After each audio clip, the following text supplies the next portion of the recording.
Welcome to health CGO. Paramedical faculty के पहले साल कोर कोर्स के प्रैक्टिकल वाइवा में पूछे जाने वाले अहम तरीन सवालात। पहला सवाल है, सेहत की तारीफ क्या है? और इसका सही जवाब है, जब इंसान जिस्मानी तौर पर, जहनी तौर पर, माशरती तौर पर और रूहानी मस्बत कैफियत रखता है तो इसी का नाम सेहत है। अगला सवाल है, पाकिस्तान में 1 साल से कम उम्र बच्चों की शरह इम्बात यानी कि IMR इन्फेंट मोर्टेलिटी रेट क्या है? और इसका सही जवाब है तकरीबन 1000 में से 70 बच्चे। इसके बाद अगला सवाल है, पाकिस्तान में माओं की शरह इम्बात MMR यानी कि मैटरनल मोर्टेलिटी रेट क्या है? और इसका सही जवाब है तकरीबन 1 लाख माओं में से 350 माएँ। इसके बाद अगला सवाल है, पाकिस्तान में शरह पैदाइश कितनी है? और इसका सही जवाब है तकरीबन 1.9%। माओं में खून की कमी की शरह क्या है? और इसका सही जवाब है तकरीबन 45%। अगला और बहुत ही अहम सवाल है, प्राइमरी हेल्थ केयर के 8 बुनियादी अवामिल कौन से हैं? पहले नंबर पर है पीने का साफ पानी, दूसरे नंबर पर है मतवाजन सेहतमंद गज़ा और तीसरे नंबर पर है मुतअद्दिद इमराज की रोकथाम और चौथे नंबर पर है हफाजती टीकाजात। पाँचवें नंबर पर है माँ और बच्चे की सेहत, फैमिली प्लानिंग वगैरह और 6 नंबर पर है तालीम सेहत और 7वें नंबर पर है ज़रूरी अद्वियात की फ्राहमी और 8वें नंबर पर है इलाकाई और मामूली नौयत की बीमारियों का इलाज। ये कौमी सेहत पॉलिसी भी है और तरक्की के अहदाफ भी। MDG, इससे क्या मुराद है? मिलेनियम डेवलपमेंट गोल्स को MDG कहा जाता है। अगला सवाल है, DHIS में इस्तेमाल होने वाले अहम रजिस्टर्स के नाम बताएं, जिसमें शामिल हैं OPD out patient door ticket register, दूसरे नंबर पर है इनडोर रजिस्टर और तीसरे नंबर पर है एक्सपेंसेस रजिस्टर्ड और अगले नंबर पर है स्टॉक रजिस्टर्ड एंड इलेक्ट्रिक और मेडिको लीगल रजिस्टर्ड वगैरह। अगला सवाल जो कि बहुत ही अहम सवाल है, सेहत की वाइटल अलामात यानी कि vital science in adults body कौन से हैं? जिसमें शामिल है नब्ज, जिसको पल्स कहते हैं, तकरीबन 72 फी मिनट के हिसाब से और ब्लड प्रेशर तकरीबन 120/80 और दर्जा हरारत 98.6 फ़ारेनहाइट और सांस की रफ्तार जिसको रेस्पिरेशन कहा जाता है तकरीबन 16 से 20 फी मिनट के हिसाब से। अगला और अहम सवाल है, निज़ामे दुराने खून की बीमारियों के नाम बताएं। इसमें शामिल है एथीरोस्क्लेरोसिस यानी कि चिकनाई, कोलेस्ट्रोल और कैल्शियम की वजह से शरियानों का तंग होना या फिर बंद हो जाना, ये एथीरोस्क्लेरोसिस कहलाता है और ये निज़ामे दुराने खून की ही बीमारी है।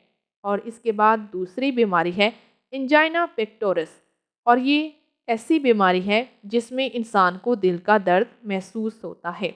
और तीसरी बीमारी है मायोकार्डियल इन्फेक्शन, जिसमें दिल का दौरा या फिर अचानक हार्ट अटैक हो जाता है। इसके बाद अगला सवाल है, निज़ामे इंतज़ाम की बीमारियां कौन सी हैं? इसमें शामिल है इसहाल, पेपेश, हैज़ा, hepatitis A, polio, botulism, typhoid, ulcer यानी कि ज़ख़म वगैरह और नाकस गज़ाइयत की बीमारियां वगैरह। अगला सवाल है, निज़ामे तनफ़्फ़ुस की बीमारियां कौन सी हैं? और इसका सही जवाब है नमूनिया, दमा, TB, कैंसर, इन्फ्लुएंज़ा, खांसी वगैरह। नेक्स्ट इज़, निज़ामे इस्तक़वान की बीमारियां कौन सी हैं? इसमें शामिल है हड्डियों की TB यानी कि हड्डियों की ट्यूबरक्लोसिस, फ्रैक्चर हड्डियों का टूट जाना, गॉट हड्डियों का टेढ़ा हो जाना, जोड़ों का दर्द, रेकेट जो कि एक हड्डियों की बीमारी है, इसके अलावा ऑस्टियोमलेशिया यानी कि हड्डियों का नरम होकर मुड़ जाना या फिर टूट जाना। अगला सवाल जिल्द से मुतल्लिका है। जल्दी स्किन की बीमारियां कौन सी हैं? इसमें शामिल है खारिश, दूसरे नंबर पर स्केबीज, इसके बाद फंगल इन्फेक्शन और रसोरियाँ और कैंसर वगैरह। इसके बाद अगला सवाल है नर्वस सिस्टम के बारे में। नर्वस सिस्टम की बीमारियां कौन सी हैं? इसमें शामिल है दिमाग की रसौलियाँ, कैंसर जिसको CVE कहा जाता है, इससे मुराद है सेरिब्रोवैस्कुलर एक्सीडेंट। दोबारा से इसको रिवाइज करते हैं। C से मुराद सेरिब्रो, V से मुराद वैस्कुलर और A से मुराद कैंसर है। दिमाग की शरियान फट जाना, हराम मगज़ की रसौलियाँ और चोट वगैरह। अगला और अहम सवाल है निज़ाम इखराज यानी कि यूरिनरी सिस्टम की बीमारियों के नाम बताएं। इसमें शामिल है इन्फेक्शन, पेशाब में प्रोटीन का आना, डायबिटिक नेफ्रोपैथी जिसको शुगर से पैदा होने वाली बीमारी और रीनल फेलोर सिस्ट जो है वो कहा जाता है। इसके बाद बढ़ते हैं अगले सवाल की तरफ, जो कि है पेशाब की नाली में कैथीटर से पैदा होने वाली कौन सी पेचीदगियां हैं, उनके बारे में बता दें। इसका सही जवाब है इन्फेक्शन, पेशाब की नाली में ज़ख़म, पेशाब में खून आना, कई साल बाद कैंसर के इम्कानात और मसाने में पथरी का बनना। अगला सवाल है निज़ाम तौलीद के बारे में, यानी कि निज़ाम तौलीद की बीमारियों के नाम बता दें। और इसका सही जवाब है सर्विक्स का कैंसर, टेस्टिस का कैंसर, बांझपन और जिनसी बीमारियां वगैरह। इसके बाद अगला सवाल है ज़ियाबतीस यानी कि शुगर की पेचीदगियां कौन सी हैं? इसमें शामिल हैं नज़र की कमज़ोरी, गुर्दे का फेल हो जाना, दिल की बीमारियां, गर्म या फिर सर्द महसूस होने की हिस्स का बिल्कुल ही ख़त्म हो जाना, ज़ख़म और इन्फेक्शन का सही ना होना और गैंग्रीन वगैरह। अगला सवाल है ज़ियाबतीस यानी कि शुगर की अलामात क्या होती हैं और किसी भी मरीज़ को कैसे पता चलेगा कि उसको शुगर है? तो इसका सही जवाब है प्यास का ज़्यादा लगना, बार बार पेशाब का आना, भूख का ज़्यादा लगना, वज़न में तेज़ी से कमी होना और ज़्यादा थकावट का महसूस होना। नेक्स्ट क्वेश्चन इज़ अद्वियात का मुंतकी इस्तेमाल क्या है? अद्वियात बीमारी की नौयत और मतलूबा ज़रूरत के मुताबिक ही मरीज़ को दी जाएं। अद्वियात और टीकों का बेदरेक इस्तेमाल हरगिज़ भी ना करें। अगला और अहम सवाल है ड्रग एक्ट 1976 क्या है? ड्रग यानी कि दवाइयों का जो कानून है 1976 वो क्या है? इसका जवाब है ये कानून अद्वियात की तैयारी के बारे में बताता है। ये दरामद बरामद यानी कि अद्वियात की खरीदो फरोख्त और बेचने के मुतल्लिका है। स्टोरेज अद्वियात को महफूज करने के मुतल्लिका है। तकसीम और फरोख्त को रेगुलेट करने के लिए ये निज़ाम नाफिज किया गया है। इसके कवानीन तफसील के लिए देखिए ड्रग एक्ट 1976 में। इसके बाद अगला और अहम सवाल है PMDC जो कि पाकिस्तान में डॉक्टरों की कौंसिल है, उसका ऑर्डिनेंस 1962 क्या है?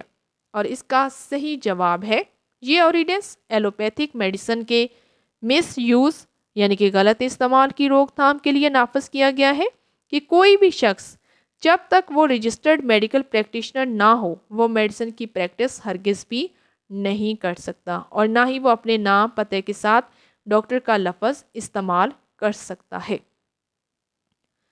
इसके बाद अगले सवाल की तरफ बढ़ते हैं जो कि है EPI का शेड्यूल क्या है। यहाँ पर आपके सामने EPI शेड्यूल का अच्छे से बयानिया किया गया है। इसको एक बार अच्छे से याद कर लें ताकि आपको हर बात अच्छे से याद रहे। तो चलें एक बार इसको रिवाइज कर लेते हैं। 2 साल से 8 साल तक की उम्र के बच्चों के लिए जिसमें हमारे पास शामिल है पैदाइश के बाद BCG प्लस पोलियो वैक्सीन का लगाना। इसके बाद 6 हफ्ते बाद PCV10 नमूनिया, पेंटावेलेंट और OPV। ये PCV क्या है? ये कहा जाता है नीमोकोकल कंजुगेट वैक्सीन को। और OPV क्या है? ये पोलियो वैक्सीन है। इसी तरह 10 हफ्ते के बाद भी लगवानी है, 14 हफ्ते के बाद भी, 9 माह बाद मीज़ल्स वैक्सीन जो कि पहली होगी, और 15 माह के बाद मीज़ल की दूसरी वैक्सीन होगी। अब चलते हैं हामला ख़वातीन के लिए। हमल के दौरान TT1, ये TT1 क्या है?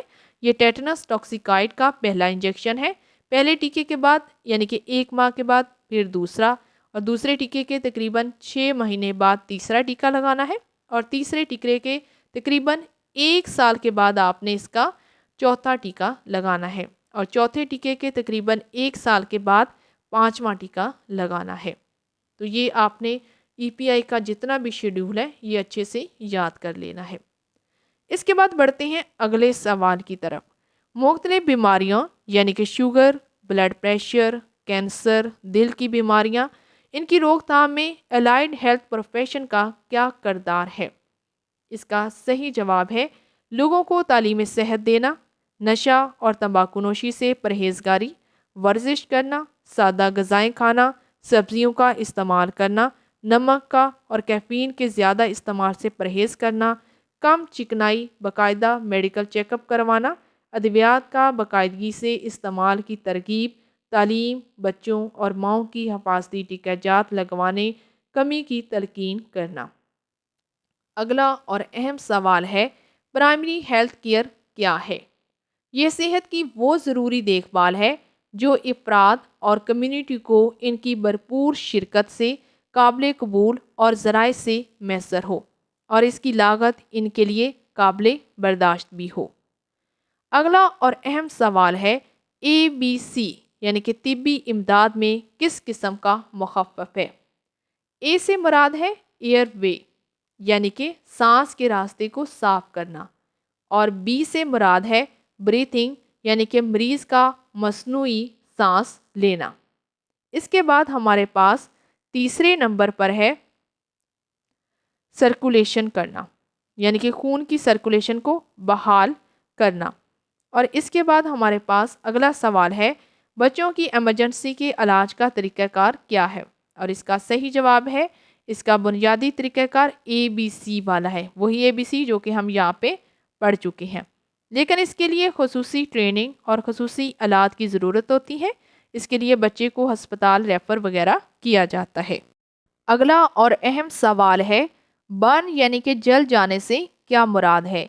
इसका सही जवाब है कि जलने के 3 दर्जात होते हैं, पहली डिग्री, दूसरी डिग्री और तीसरी डिग्री। शदीद जलने की सूरत में जिस्म का पानी, मायात वगैरह ज़ाया हो जाते हैं और ब्लड प्रेशर कम होना शुरू हो जाता है। मरीज़ जो है वो सकते यानी कि शौक में चला जाता है, और अगर मायात यानी कि पानी और खून वगैरह को फौरी तौर पर बहाल ना किया जाए तो ऐसी सूरत में मौत भी वाक़या हो सकती है। और इसके अलावा ज़ख़म और इन्फेक्शन का इलाज फौरी तौर पर डॉक्टर की हदायत के मुताबिक शुरू कर देना चाहिए। अगला सवाल है, जीराट्रिक एमरजेंसीज क्या है? 60 साल से ज़ायद उम्र के लोगों की सेहतमंद तर्ज ज़िंदगी यानी कि मतवाज़न ग़ज़ा, बाकायदा वर्जिश, बीमारियों का इलाज फराहम करना और तंबाकू शराब नोशी से परहेज़ कराना और हार्ट अटैक जैसी एमरजेंसीज के लिए डॉक्टरी इलाज के लिए रेफ़र करना, ये जीराट्रिक और एमरजेंसीज कहलाता है। अगला सवाल है, इन्फेक्शन यानी कि बीमारी से बचाव के इक़दामात क्या हैं?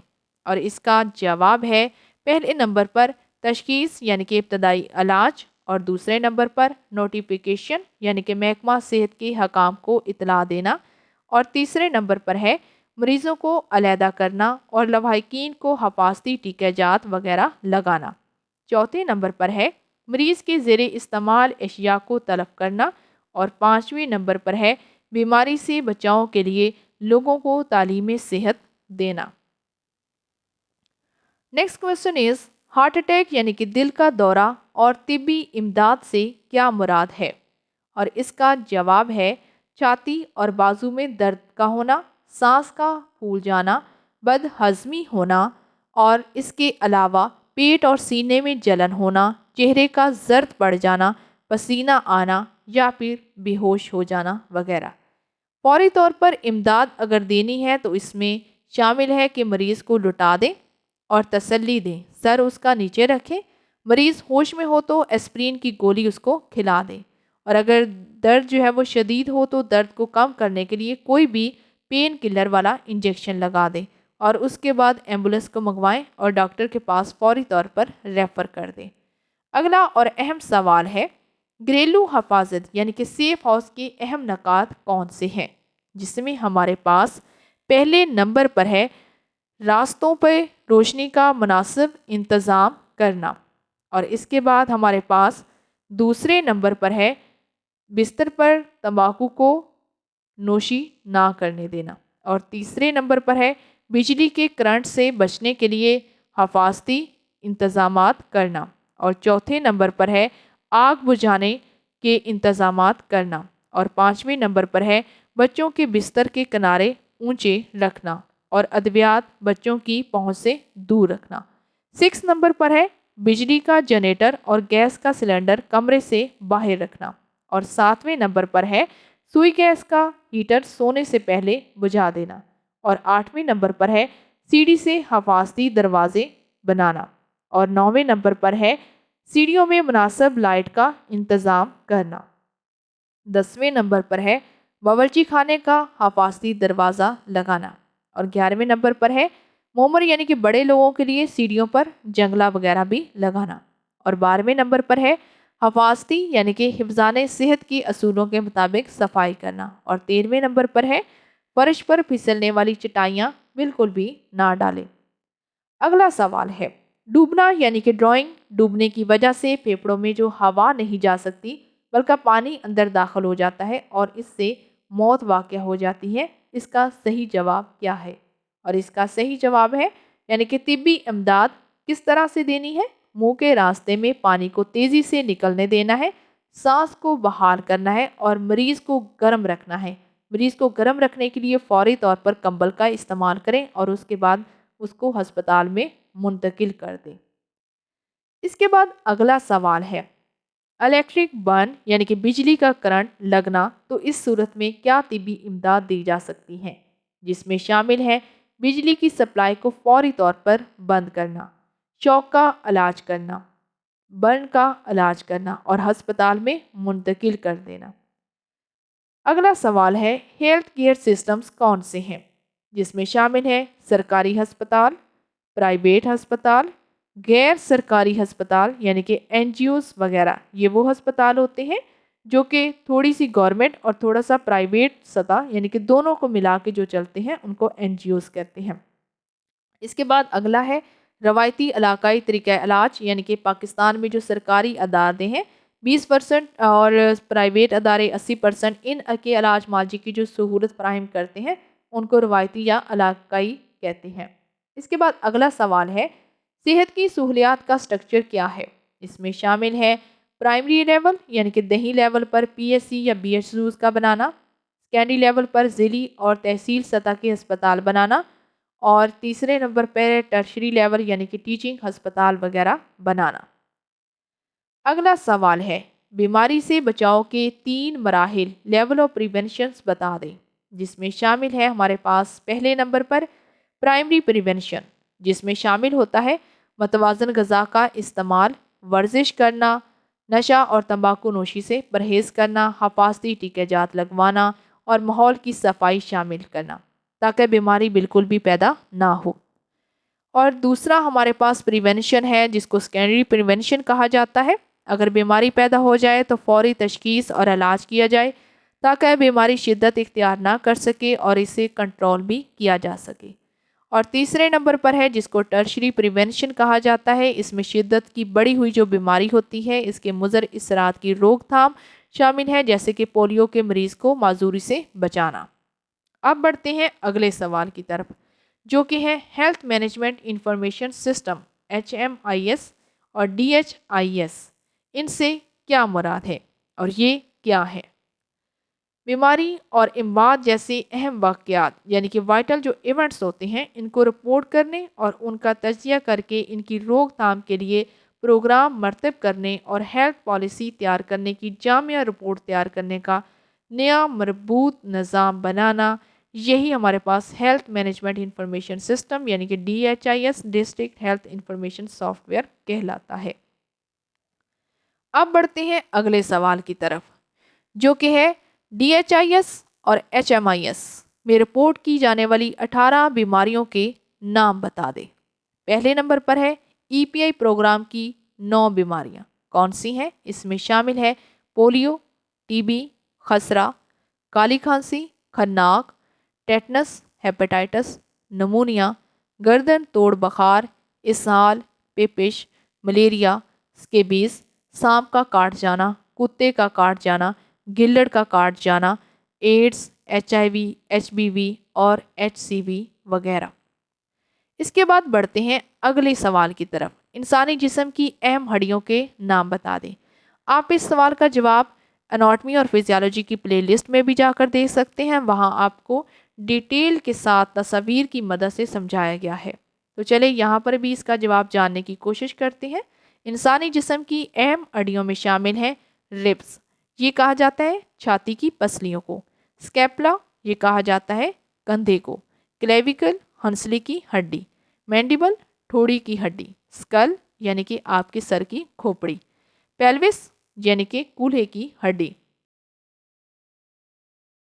ریڈیس بازو کی نچلی ہڈی، ہیومرس بازو کی اوپر والی ہڈی، سٹرنم سینے کی ہڈی، فیمر ٹانگ کی بڑی اور پہلی ہڈی، ٹیبیا اور فیبیولا یہ ٹانگ کی نچلی ہڈیاں ہیں۔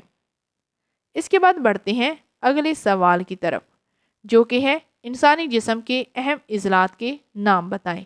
یہ سوال بھی آپ اناٹمی اور فزیالوجی کی جو پلے لسٹ ہے وہاں سے جا کر دیکھ سکتے ہیں، وہاں پر بڑی ہی ڈیٹیل کے ساتھ تصویر کی مدد سے دکھایا گیا ہے کہ انسانی جسم کے کون سے عضلات کہاں پر واقع ہیں۔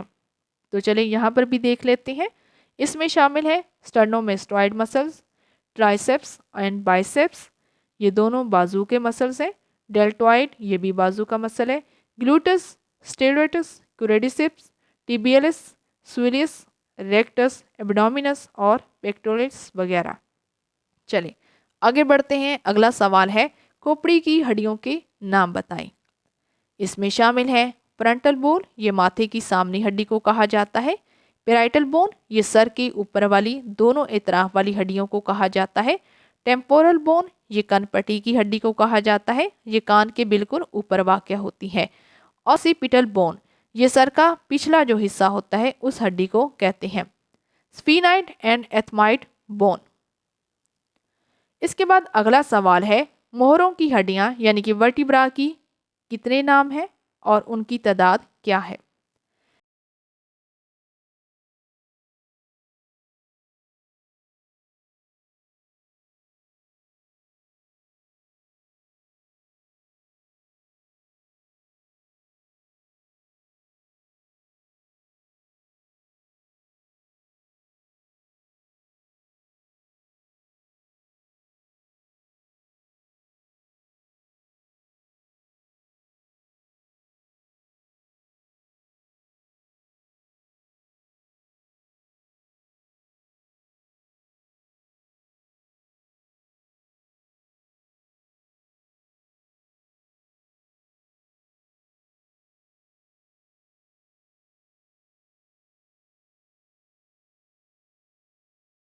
نیکسٹ کویسچن از ایناٹومی کی تعریف کیا ہے؟ اور اس کا صحیح جواب ہے جاندار کے جسم کی ساخت اور اس کی بناوٹ کا علم حاصل کرنا ایناٹومی کہلاتا ہے۔ اس کے بعد اگلا سوال ہے فزیالوجی کی تعریف کیا ہے؟ اور اس کا صحیح جواب ہے کہ جاندار کے اعضاء کے افعال کے بارے میں علم حاصل کرنا۔ اگلا اور اہم سوال ہے خلیہ یعنی کہ سیل کی تعریف کیا ہے؟ اور سیل کی صحیح تعریف ہے جاندار کے جسم کی ساخت اور فعل کی اکائی کرنا۔ اگلا اور اہم سوال ہے خلیے کی جھلی کا عمل بتا دیں، اور اس کا صحیح جواب ہے اس کے ذریعے کیمیائی مادے اندر آ سکتے ہیں اور باہر جا سکتے ہیں۔ اگلا اور اہم سوال ہے کہ انسان کے جسم میں ہڈیوں کی کل تعداد کتنی ہے؟ انسانی جسم میں موجود کل ہڈیوں کی تعداد 206 ہے، اور چھوٹے بچے میں ہڈیوں کی کل تعداد تقریباً 300 سے زائد ہوتی ہے۔ نظام انہضام کے حصوں کے نام بتا دیں، اور اس کا صحیح جواب ہے منہ، خوراک کی نالی، معدہ، جگر، لبلبا، چھوٹی آنت اور بڑی آنت وغیرہ۔ اس کے بعد اگلا سوال ہے معدہ یعنی کہ اسٹمک میں غذا کس طرح سے ہضم ہوتی ہے، اور اس کا صحیح جواب ہے معدہ کی رطوبتیں، پیپسن، نمک کا تیزاب، HCl غذا کو ہضم کرنے میں کافی زیادہ مدد دیتے ہیں۔ اس کے بعد اگلا سوال ہے خامرے یعنی کہ انزائمز کیا ہیں اور یہ ہاضمے میں کس طرح سے کام کرتے ہیں، اور اس کا صحیح جواب ہے تھوک میں پٹائلن، معدے میں لائپیز، پیپسن اور رینن غذا کے اجزاء، پروٹین، چکنائی، نشاستہ وغیرہ کو مادہ غذائی اجزاء یعنی کہ شوگر میں تبدیل کرتے ہیں۔ اس کے بعد بڑھتے ہیں اگلے سوال کی طرف جو کہ ہے جگر یعنی کہ لیور کے اہم افعال کون سے ہیں۔ یہ صفرا یعنی کہ بائل کو پیدا کرتا ہے جو کہ ہاضمے میں کافی زیادہ مدد دیتی ہے، جسم کے زہریلے اجزاء اور فضلات کو جسم سے خارج کرتا ہے، یوریا کو خارج کرنے میں کافی زیادہ مدد دیتا ہے، درجہ حرارت کو نارمل رکھتا ہے اور ریڈ بلڈ سیلز یعنی کہ خون کے سرخ ذرات کو بناتا ہے، خون جمانے والے مادے بنانے میں بھی یہ کافی زیادہ اہم ترین کام کرتا ہے۔ اس کے بعد اگلا اور اہم سوال ہے لبلبا یعنی کہ پینکریاس کے اہم افعال کون سے ہیں، اور اس کا صحیح جواب ہے لبلبا یعنی کہ پینکریاٹک جوس بناتا ہے جو کہ ہاضمے میں کافی زیادہ مدد کرتے ہیں، اور اس کے علاوہ یہ انسولین بھی بناتا ہے جو کہ خون میں شامل ہو کر ہمارے خون یعنی کہ شوگر کو کنٹرول کرتی ہے۔ پتا یعنی کہ گال بلیڈر کے کیا افعال ہوتے ہیں؟ گال بلیڈر یہ بائل جمع کرتا ہے جو کہ ہاضمے میں کافی زیادہ مدد دیتا ہے۔ اگلا سوال ہے نظام دوران خون کے ذریعے جسم کو نشو و نما کے لیے کون سی اشیاء فراہم ہوتی ہیں، اور اس کا صحیح جواب ہے غذائی اجزاء، آکسیجن یعنی کہ اور اس کے علاوہ انزائمز اور ہارمونز وغیرہ۔ اگلا اور اہم سوال ہے خون کے مختلف اجزاء کے نام اور ان کے افعال بتا دیں، جس میں پہلے نمبر پر ہے سرخ ذرات جن کو ریڈ بلڈ سیلز کہتے ہیں اور یہ انسانی جسم کو آکسیجن اور خوراک مہیا کرتے ہیں۔ دوسرا نمبر پر ہے سفید ذرات جس کو WBCs یعنی کہ وائٹ بلڈ سیلز کہتے ہیں، یہ انسانی جسم میں موجود جراثیم سے جنگ کر کے جسم کو بیماریوں سے محفوظ رکھتے ہیں۔ اور تیسرے نمبر پر ہے پلیٹلیٹس، یہ جریان خون کو روکنے میں کافی زیادہ معاون مددگار ہوتے ہیں۔ چوتھے نمبر پر ہے پلازما۔ پلازما میں مختلف پروٹینز پائی جاتی ہیں جیسا کہ البیومن، گلوبولین اور پروتھرومبن وغیرہ، جو کہ خون کو جمنے اور اس کے علاوہ جسم کی حفاظت کرنے اور جسمانی بافتوں کو پروٹین فراہم کرنے کا کام کرتی ہیں۔ اس کے بعد اگلا سوال ہے صحت مند انسان کے جسم میں خون کی کتنی مقدار ہوتی ہے، اور اس کا صحیح جواب ہے 10 لیٹر۔ انسانی جسم کے بلڈ گروپس کون کون سے ہیں؟ اس کا صحیح جواب ہے AB اور O۔ یونیورسل ڈونر کون سا ہوتا ہے؟ گروپ O یعنی کہ blood group O universal donor سمجھا جاتا ہے اور وہ ہر گروپ کے مریض کو خون بھی دے سکتا ہے۔ اس کے بعد اگلا سوال ہے یونیورسل ریسیپینٹ کون سا ہوتا ہے، اور اس کا صحیح جواب ہے AB گروپ کے فرد کو چاروں میں سے کوئی بھی خون لگ سکتا ہے، وہ یونیورسل ریسیپینٹ سمجھا جاتا ہے۔ اگلا اور اہم سوال ہے RH فیکٹر کیا ہوتا ہے، یا پھر RH فیکٹر سے کیا مراد ہے، اور اس کا صحیح جواب ہے 85% افراد کے خون کے سرخ گولیوں میں ایک پروٹین پائی جاتی ہے جسے ہم RH فیکٹر کہتے ہیں، اور ایسے افراد کو RH پازیٹیو کہا جاتا ہے، اور جن لوگوں کے خون میں یہ RH فیکٹر نہیں ہوتا ان کو RH نیگیٹو کہا جاتا ہے۔ خون لینے اور دینے والے کا گروپ چاہے ایک ہو لیکن اس میں RH فیکٹر کی موجودگی یا غیر موجودگی سے مطابقت کا ہونا بھی کافی زیادہ ضروری ہے۔